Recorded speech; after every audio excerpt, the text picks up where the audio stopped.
बिहार के विधानमंडल के माननीय सदस्य, मैं प्रथम सत्र के अवसर पर बिहार विधानमंडल के दोनों सदनों के साथ समवेत अधिवेशन आप सभी को शुभकामनाएं देता हूं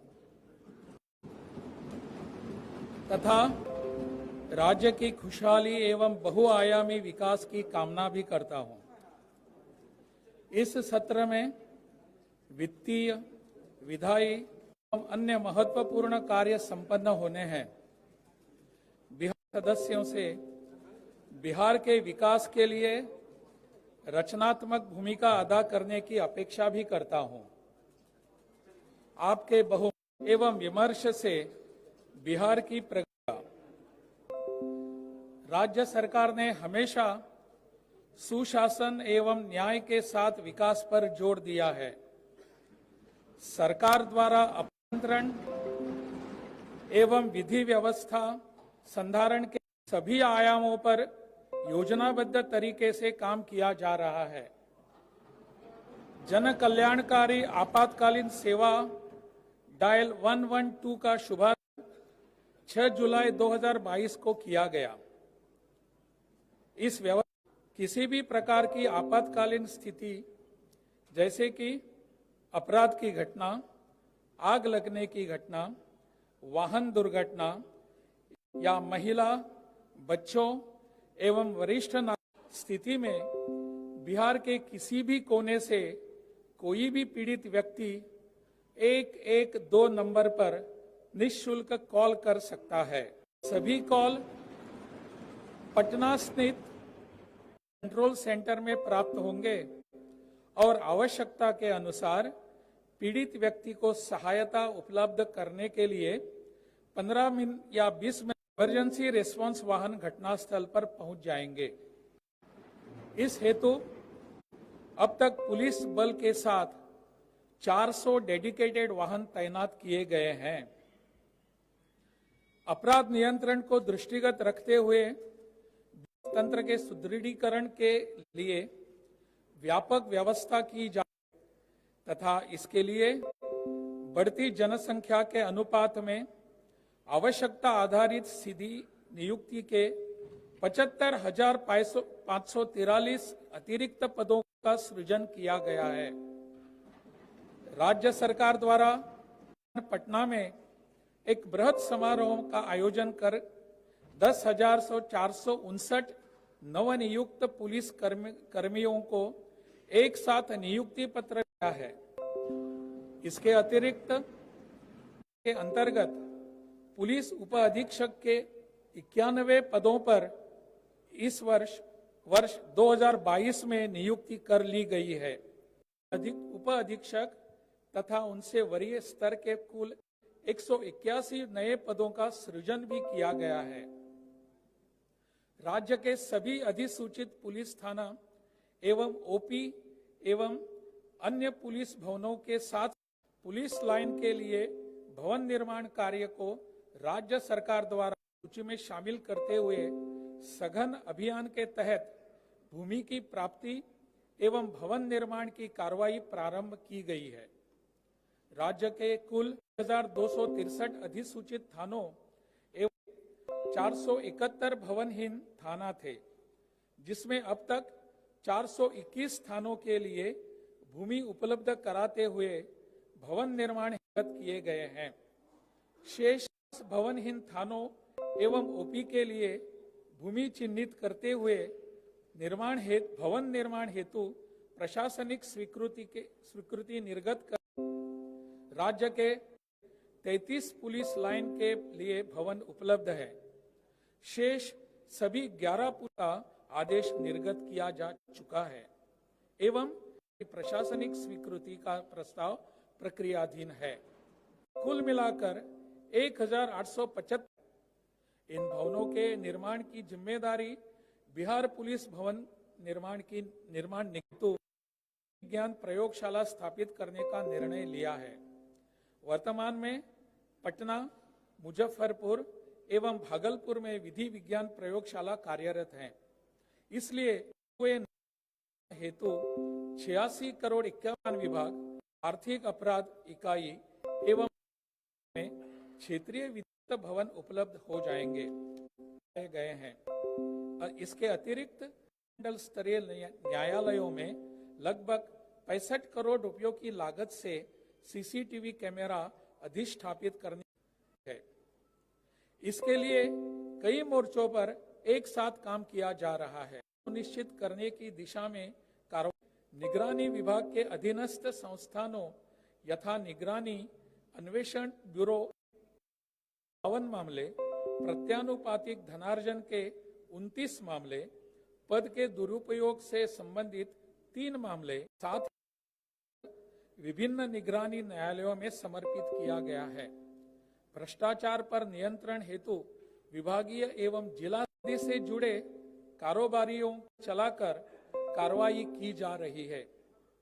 वर्ष 2022 में राज्य जिसमें साथ ही साथ इस धंधे से जुड़े निर्धन व्यक्तियों को शराब के धंधे को छोड़ने के लिए जीविकोपार्जन योजना के माध्यम उपलब्ध कराए जा रहे हैं। विगत 3 वर्षों से भारत लोगों के साथ रही और उन्हें हर संभव अस्पतालों में बेड, एम्बुलेंस, उपकरणों, दवाइयों एवं ऑक्सीजन की पर्याप्त व्यवस्था की गई। वर्तमान में राज्य में कोरोना का मात्र एक सक्रिय केस, कोविड की जांच लगातार जारी है। बिहार में 10 लाख जनसंख्या पर 8,41,724 जांच की गई है, जबकि राष्ट्रीय औसत 6,65,283 है। इन सब है कि कोरोना का प्रभावी नियंत्रण हो सका है। राज्य में लगातार टीकाकरण किया जा रहा है। अब तक प्रथम एवं प्रिकॉशन डोज मिलाकर लगभग 72 लाख टीके दिए जा चुके हैं। बिहार अकेला राज्य है जहां कोरोना मृतक के आश्रितों को शुरू से ही 4 लाख रुपए अनुदान सरकार के निर्णय के उपरांत 50,000 रुपयों की अतिरिक्त मदद। अब तक कुल 13,106 मृतकों के आश्रितों को भुगतान हो चुका है। सरकार द्वारा पिछले बिहार के विकास के लिए 7 निश्चय के तहत कार्यक्रम लागू किए। तहत हर घर तक बिजली पहुंचा दी गई, हर घर तक नल का जल एवं हर घर तक पक्की गली नालियों के काम पूरा हो चुके हैं। कुछ जो भी काम बचे हैं उन पर तेजी से काम हो रहा है और संबंधित इस पर निगरानी रखे हुए हैं। बिहार में युवाओं के संचालित उच्च शिक्षा के लिए बिहार स्टूडेंट्स क्रेडिट कार्ड योजना युवाओं को रोजगार ढूंढने में, युवाओं को कंप्यूटर संवाद कौशल एवं व्यवहार कौशल का प्रशिक्षण देने हेतु कुशल युवा जैसे कार्यक्रमों का पूर्ववत चलाया जा रहा है। साथ ही पूर्व से निर्मित यथा हर घर नल का जल, हर घर तक की गली नालियों एवं हर घर शौचालय आदि की योजनाओं का मेंटेनेंस किया जा रहा है। न्याय के साथ विकास के सिद्धांत के प्रति प्रतिबद्धता कायम रखते हुए 7 निश्चय 2 कार्यक्रम किया जा रहा है। राज्य के प्रत्येक औद्योगिक प्रशिक्षण संस्थान एवं पॉलिटेक्निक संस्थान में गुणवत्ता बढ़ाने हेतु सेंटर ऑफ एक्सीलेंस बनाने के लिए 60 औद्योगिक प्रशिक्षण संस्थान एवं 44 राजकीय पॉलिटेक्निक संस्थानों का चयन किया गया है। इन संस्थानों में नए एवं उभरते हुए तकनीक की क्षेत्र के पाठ्यक्रमों यथा drone technology, electrical vehicle, artificial intelligence, 3D printing आदि चयन कर प्रशिक्षण आरंभ किया गया है। अनुसूचित जाति एवं अनुसूचित जनजाति के उद्यमिता को प्रोत्साहित करने हेतु मुख्यमंत्री अनुसूचित जाति एवं अनुसूचित जनजाति उद्यमी योजना पूर्व से लागू है। बाद यह योजना अति पिछड़ा वर्ग के युवाओं के लिए भी विशेष है। 7 निश्चय 2 के तहत सभी वर्गों के महिलाओं के लिए इस योजना का लाभ दिया जा रहा है, जिसके तहत 10 लाख रुपए की सहायता, जिसमें 5 लाख रुपए का अनुदान एवं ब्याज मुक्त ऋण दिया जा रहा है। 7 निश्चय 2 के तहत अन्य वर्गों के युवाओं के लिए भी उद्यमी योजना शुरू की गई है। 5 लाख का अनुदान एवं 5 लाख % ब्याज पर दिया जा रहा है। अब सभी वर्गों के युवतियों को इन उद्यमी योजनाओं का लाभ मिल रहा है। सिंचाई का पानी पहुंचाने की दिशा में एवं टोलों में बैठक कर समेकित रूप से कुल 29,952 योजनाओं का चयन किया गया है, जिसकी अनुमानित लागत 6,504 करोड़ रुपए हैं। सभी साइट के अधिष्ठापन हेतु अब तक कुल 1,09,105 ग्रामीण वार्डों में सर्वेक्षण पूर्ण कर 14,24,516 चिन्हित किए गए हैं, जिन पर तेजी से लगाई जा रही है। राज्य की सभी पंचायतों में ठोस एवं तरल अपशिष्ट प्रबंधन योजना का क्रियान्वयन आएगा।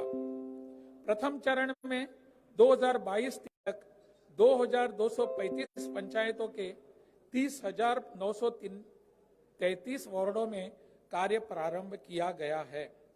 उपलब्धता प्रदान किए जाने के क्रम में टेलीमेडिसिन स्टूडियो ई-संजीवनी प्रारंभ किया गया है। राज्य के 8,517 स्वास्थ्य उपकेंद्रों से टेलीमेडिसिन की सेवा प्रदान की जा रही है, जिनके द्वारा अब तक 25 लाख से अधिक लोगों को परामर्श दिया गया है। हृदय योजना अंतर्गत कुल 1,665 बाल हृदय रोगियों की जांच की गई है, जिनमें हृदय रोग से बच्चों में से 562 बच्चों को सत्य साई अस्पताल में सफलतापूर्वक उपचार किया गया है। राज्य में सड़कों तथा पुल पुलियों का जाल बिछाया गया है। 7,000 से अधिक पुल पुलियों का निर्माण कराया गया है। सुगम यातायात हेतु पटना में कई फ्लाईओवरों एवं एलिवेटेड सड़कों का निर्माण किया गया है। जेपी गंगा मेडिकल कॉलेज एवं लोगों के लिए शुरू किया गया है। इसे लेकर लोग बहुत उत्साहित हैं और हजारों की संख्या में लोग जेपी गंगा पथ के शेष अस्पताल से लेकर दीदारगंज तक को दिसंबर 2023 तक पूरा करने का लक्ष्य है। वर्तमान वित्तीय वर्षों का निर्माण कराया गया है, जिसमें बोध गया में महाबोधि सांस्कृतिक केंद्र, दरभंगा में तारामंडल, पटना में पुनर्निर्मित अंजुमन इस्लामिया हॉल एवं पटना सिटी। अब पथ निर्माण एवं ग्रामीण पुल पुलियों तथा सरकारी भवनों में मेंटेनेंस का कार्य विभागीय स्तर पर करने की व्यवस्था की जा रही है। इन भवनों में एवं आधारभूत संरचना निगम, बिहार राज्य विकास निगम एवं बिहार पुलिस भवन निर्माण निगम के द्वारा निर्मित भवन भी शामिल हैं। कृषि राज्य की अर्थव्यवस्था की रीढ़ है, इसलिए सरकार ने शुरू से ही कृषि विकास को सर्वोच्च प्राथमिकता दी है। कृषि के सर्वांगीण विकास के लिए वर्ष 2008 से ही कृषि रोड मैप बनाकर अनेक कार्यक्रम चलाए। गेहूं, मक्का, सब्जी एवं फल के उत्पादन तथा उत्पादकता में पहले के मुकाबले गुणात्मक वृद्धि हुई है, जिससे ही दूध, अंडा, मछली के उत्पादन में भी उल्लेखनीय प्रगति हुई है। पहले 62,000 मीट्रिक, जहां अन्य राज्यों से मछली मंगानी पड़ती, वर्तमान में मार्च 2023 तक विस्तारित किया गया है। राज्य सरकार द्वारा चतुर्थ कृषि रोड मैप के सूत्रण का कार्य किया जा रहा है। इसी कृषि रोड मैप को तैयार करने की बैठक मैप के लिए राज्य के किसानों से सुझाव भी लिए गए। इसके लिए इसमें लगभग 5000 किसानों ने भाग लिया। अगले चतुर्थ कृषि रोड मैप का क्रियान्वयन शुरू किया जाना है। राज्य सरकार जैविक खेती को बढ़ावा दे रही है।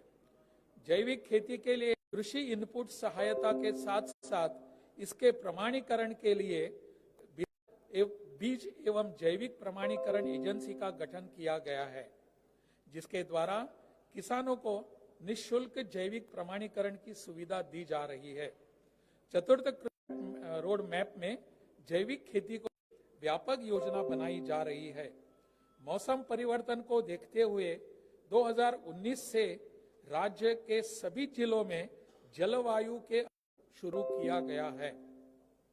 वैज्ञानिकों में कृषि विज्ञान केंद्र एवं खेतों के प्रशिक्षण के माध्यम से किसानों को नई तकनीकों, फसल चक्र, जीरो टिलेज खेती आदि के बारे में प्रशिक्षण किया गया है।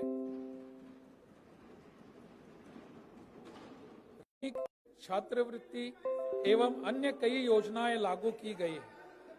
वहीं दूसरी ओर विद्यालयों में है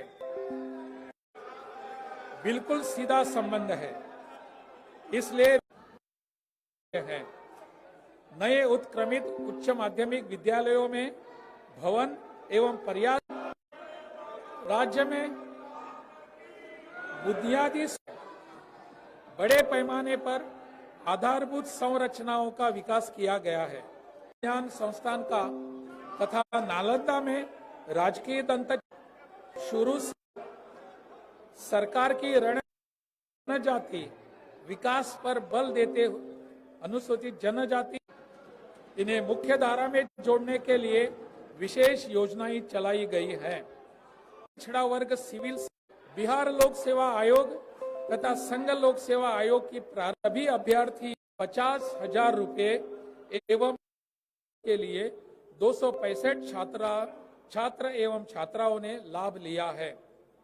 मुख्यमंत्री ग्राम परिवहन योजना के अंतर्गत कमजोर तबके के युवाओं रोजगार के लिए हर पंचायत में 1 लाख रुपए प्रति वाहन अनुदान के लिए है। 10,769 युवाओं ने रोजगार हेतु लाभ लिया है। सफल संचालन किया जा रहा है। मदरसा जमीनों पर बहुउद्देशीय भवनों के निर्माण कराए जा रहे हैं। महिला राज्य संस्थाओं एवं नगर निकायों को निर्वाचन तथा प्राथमिक शिक्षकों की नियुक्ति में महिलाओं को 50% आरक्षण दिया गया। स्थानों की स्थापना, महिला बटालियन का गठन तथा पुलिस सब इंस्पेक्टर एवं कांस्टेबल आरक्षण की व्यवस्था लागू की गई है। राज्य में स्वयं सहायता समूह गठन के लिए परियोजना शुरू की, जिसका नामकरण जीविका किया। जीविका के अंतर्गत अब तक 10 लाख समूहों का गठन किया गया है। 1,30,00,000 से अधिक जीविका दीदियां जुड़ चुकी हैं। जीविका दीदियां द्वारा कृषि, पशुपालन, मुर्गी पालन, बकरी पालन, मछली पालन तथा जा रहा है, जिसमें 519 पौधशाला संचालन एवं 477 पालन हेतु 264 तालाबों का आवंटन किया गया है। दीदी की रसोई के माध्यम से 62 अस्पतालों एवं 14 अनुसूचित जाति आवासीय विद्यालयों में उपलब्ध कराया जा रहा है। इन सबके माध्यम से दीदियों को रोजगार, आमदनी का जरिया एवं बचत को बढ़ावा मिल रहा है। वे अच्छे से अपने परिवार का जीवन यापन कर पा रही हैं। अब महिलाओं में जागृति आ रही है और ये स्वावलंबी बन रही है। सरकार जीविका दीदियों के विकास एवं उत्थान के लिए सरकार ने निर्णय लिया है कि सभी सदर अस्पताल एवं चिकित्सा महाविद्यालयों, अस्पतालों में मरीजों के लिए वस्त्रों की आपूर्ति, वस्त्रों की धुलाई, अस्पताल भवनों एवं परिसर की साफ आदि कार्य जीविका के माध्यम से कराया जाएगा। क्या मोक्ष की भूमि है और हर वर्ष पितृपक्ष मेले का आयोजन किया जाता है, जिसमें लाखों लोग अपने पूर्वजों को पिंडदान यहाँ आते हैं। फल्गु नदी में लोगों के स्नान दान हेतु साल भर पानी नहीं रहता, इसलिए सरकार द्वारा विष्णुपद मंदिर के पास फल्गु नदी में रबर डैम बनाया गया है, दयाजी डैम किया गया है। इस वर्ष पितृपक्ष मेले में लाखों लोगों ने इसका उपयोग किया है। श्रद्धालु पिंडदान के दौरान सीता कुंड भी जाते हैं। उन्हें विष्णुपद मंदिर के लिए फल्गु नदी के ऊपर मां सीता सेतु का निर्माण कराया गया है। राज्य सरकार पर्यावरण संरक्षण के प्रति पूरी तरह सजग है। वर्ष 2019 में शुरू किए गए जीवन हरियाली अभियान के सभी अवयवों पर मिशन मोड में काम हो रहा है। तालाब, पोखर, आहर पईन एवं कुओं के अतिक्रमण उनका जीर्णोद्धार कराया जा रहा है। सरकार ने निर्णय लिया है कि जल संसाधन संरचनाओं को अतिक्रमण मुक्त करते समय गरीब एवं गृह विहीन विस्थापित लोगों को रहने की वैकल्पिक व्यवस्था जल जीवन हरियाली विस्थापन के अंतर्गत गंगा जल आपूर्ति योजना के तहत पेय जल के संकट वाले शहरों गया, बोध गया, राजगीर एवं नवादा के पेय जल उपलब्ध है, जिसकी कुल लागत लगभग 4,175 करोड़ रुपए है। इसके तहत 135 लीटर प्रतिदिन गंगा जल की आपूर्ति का प्रावधान है। बोध गया एवं राजगीर में पेयजल उपलब्ध करा दिया गया है और नवादा शहर में पेयजल इसी वर्ष उपलब्ध करा दिया जाएगा। खेलों के क्षेत्र में प्रगति के उद्देश्य से सरकार द्वारा योजनाबद्ध ढंग से कार्रवाई की जा रही है। राज्य सरकार का उद्देश्य है कि कम उम्र के प्रतिभावान खिलाड़ियों की पहचान कर उन्हें सही प्रशिक्षण एवं अंतर्राष्ट्रीय स्तर की प्रतियोगिताओं में किया जाए। इसके परिणाम भी आने शुरू हो गए हैं। बिहार सरकार के निरंतर प्रयासों से विभिन्न अंतर्राष्ट्रीय एवं राष्ट्रीय खिलाड़ियों द्वारा पदक प्राप्त किया जा रहा है। बिहार सरकार द्वारा राष्ट्रीय खेल दिवस 29 अगस्त 2022 के अवसर पर खिलाड़ियों की पुरस्कार राशि को दोगुना करते हुए 60 करोड़ रुपए से अधिक राशि पुरस्कार के रूप में प्रदान की गई। विद्यालय स्तर पर आयोजित राज्य स्तरीय खेल प्रतियोगिताओं के विभिन्न खेल विधाओं के 2200 खिलाड़ियों को प्रथम बार इस योजना के अंतर्गत ये नगद राशि पुरस्कार रूप में दी गई है।